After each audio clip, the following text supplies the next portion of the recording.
Hey y'all, it is currently a million degrees in my home. Here's Swiffer. She was just screaming at me to come in. I finally got an AC unit in my room thanks to my mother, and it is still 800 degrees in here, but it's better. I was actually able to sleep with blankets last night and I didn't wake up covered in sweat. But today is an exciting day because it is my first day off in I don't know how long from both jobs. But I wanted to talk about some of my health issues to see if anyone else can relate, and it's pretty frustrating to not know, what's wrong with you and to be going to the doctor constantly, like every week for years. And so if I can help anyone else who's going through that, then I want to. So I have a lot of neurological issues that are unknown. Basically ever since roughly around 2020, there was a lot of traumatic events that happened. We won't go through that right now, but I started to kind of lose my ability to function, and this was right around when I was finishing up high school and going to college. I'd kind of always had neurological issues here and there, but they were very prominent around this time. Sorry if you can hear the AC unit, by the way. I don't know if it's really loud for you, but anyways, so every time I'd stand up, I would black out. I passed out several times. I would be in and out of consciousness, just where I could hear, but I couldn't really see that well, and I couldn't respond to people. I couldn't really swallow a drink if one was handed to me. So all of these things, and then I was very sensitive to light and sound. I've always, gotten overstimulated very easily, and this had just gotten so much worse. So all of those combined just weren't working out for me, especially when I worked a very fast-paced job. And I'm, like I said last video, I'm vegetarian, so I don't have the most amount of energy in me because it's kind of hard to find protein and whatnot when you're a vegetarian. Besides the point, it started to get worse, and I think it was November, maybe 2022. It was Thanksgiving Day, was the worst it had ever been. I had been going to the neurologist probably about every week, every other week, going through therapy. I had been taking seizure meds for over a year because we were trying to figure out what it was. Swiffer! Trying to figure out what it was. Seizure meds we eventually stopped after a year because we didn't see any change. So Thanksgiving Day was really bad. I went to my best friend's house, and then I was sitting at her table and I stopped being able to feel my legs. Now this happened all the time, where they would just kind of go numb, and I know that I could use them, but I physically could not. I know that they worked, but I could not use the muscles to lift them, and if I could, it was very difficult. And at this time I was experiencing being unconscious for 30 minutes to 4 hours at a time, just even a couple seconds, whatever it was. And so this is where it started at her house. I was sitting at her table, I couldn't feel my legs, and I started to slouch over, and I couldn't really respond. I could hear everything they were saying, I could still see okay, but it really freaked her out, obviously, and I feel really bad about that. I'm sorry, Laura. She was great, she was a trooper. She drove me home, I couldn't get out of her car, my mom helped me get up, and then once I got inside, I was laying down and I started to completely black out. At this point, I couldn't hear, I couldn't see, I was just laying down. My breathing was really slowed. I felt like my heart was beating so fast. That was one really big issue, was my chest would turn bright red, and I felt like my heart was beating so fast it was gonna explode. And I'd already had a 30-day heart monitor, and that proved that there was not any abnormalities with my heart. There was just a few spikes here and there. I did the whole 30-day trial. I had already gone through all of the cardiology tests and everything turned out good. So they kind of dumbed it down to, it's just a panic, fight or flight type thing, where my heart just feels like it's gonna explode, but it's not. And it just would, my chest would turn red, and it just make it where I couldn't breathe.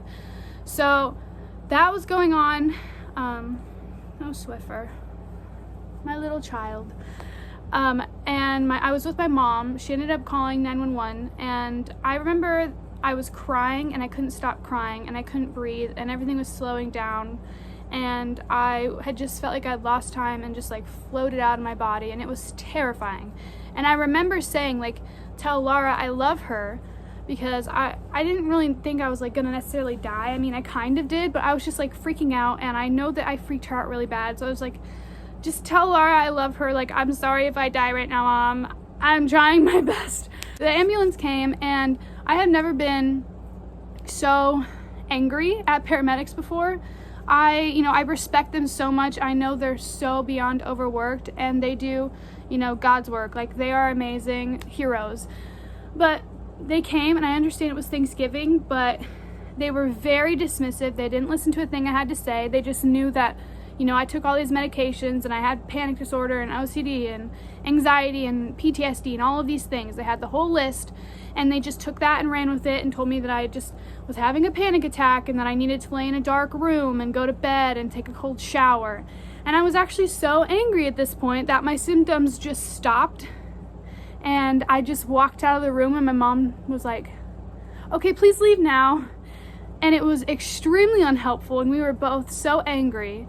And I'm like, I know what a panic attack is because I have diagnosed panic disorder, so please don't tell me I'm having a panic attack when I know that that is not the case. I understand, you're doing your job and you want to go home because it's Thanksgiving.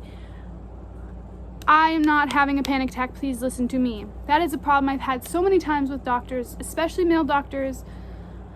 Just, it's just the ones around my area, they're not always the best. One of my favorite doctors, though, he's my cardiologist. I love him so much. He's amazing.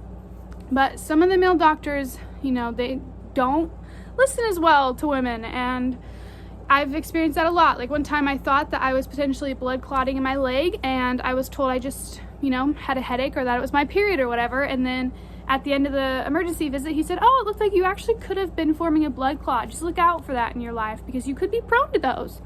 Bye. Here's some ibuprofen. It's so frustrating, but it's okay. So I ended up doing a 5-day stay at Carle, a few hours away. So I stayed there for 5 days, and it was essentially torture. I knew it was going to be. I was able to sleep 4 hours a day. I was able to eat some. I was strapped down to a bed. I couldn't move except for to get up to go to the bathroom. I wasn't really allowed to, sit in a chair except for like maybe once or twice. I had these light tests where they would try and induce seizures or seizure-like activity to figure out what was going on. And it came out inconclusive, and I was miserable. I would cry and cry after all these tests. My heart rate would spike. My oxygen levels would low, and it was really, really scary and awful. And I was there for 5 days alone, strapped to a bed, and it was awful. I'll put a picture here of me because I did kind of have a good time because the nurses loved me and they would visit me all the time because I'm just, hilarious. But anyways, that was awful and inconclusive, so pointless. I still visit the neurologist. It's been a while though.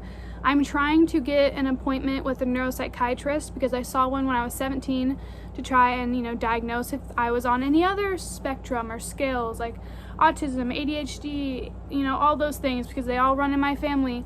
And I don't even know if there were results of that because I wasn't told. So I'm doing that again in September. I've had to wait over a year for this appointment, but it's okay because there's like only one neuropsychiatrist in my area. So I understand the man's busy. What are you doing? You're quiet. Children, I swear. But yeah, I'm doing that. And every single year for like the past 3 years, I've gotten a CT scan of my brain.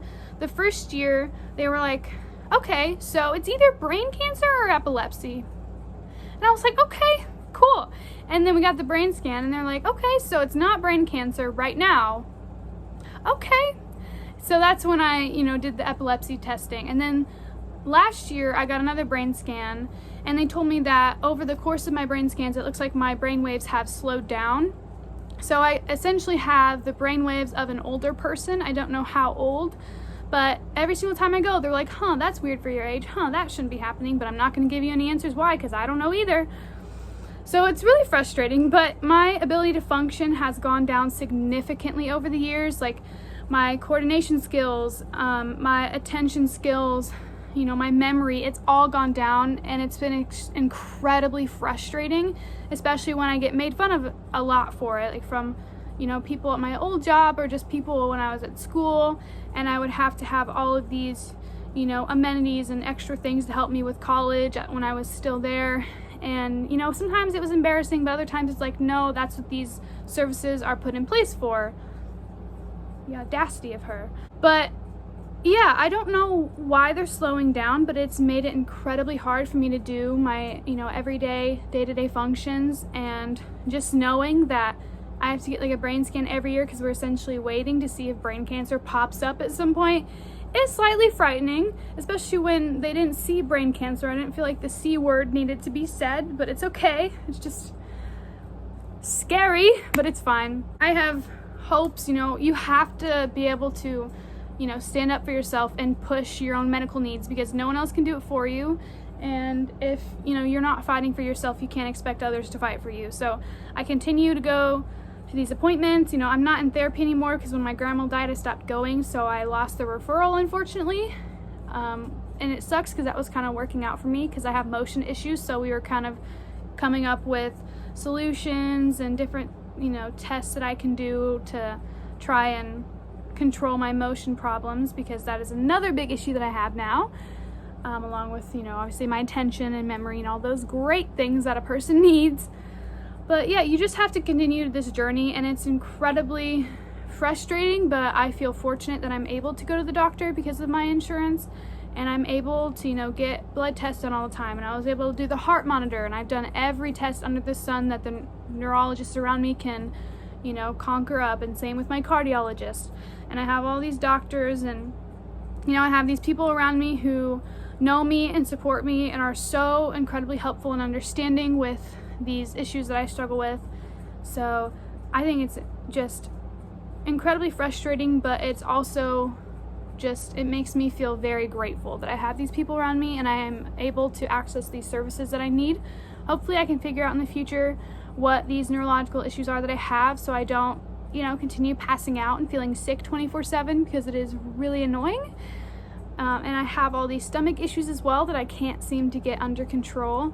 But your mental health and your physical health are intertwined. So if you're extremely stressed, it's gonna really wear down your physical health.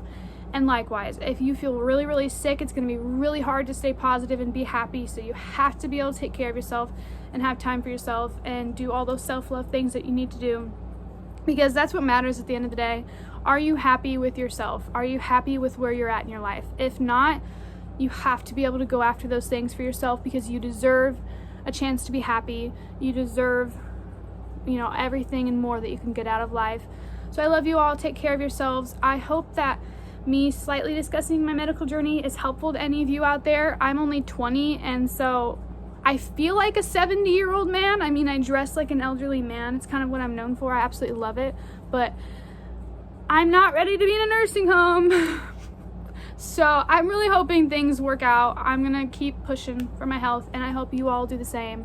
If you notice any weird symptoms that you have, please get them checked out. No one's gonna fight for your journey except for you. Swiffer, do you want to say something before we go? Me and Swiffer love you. Have a wonderful day. Bye.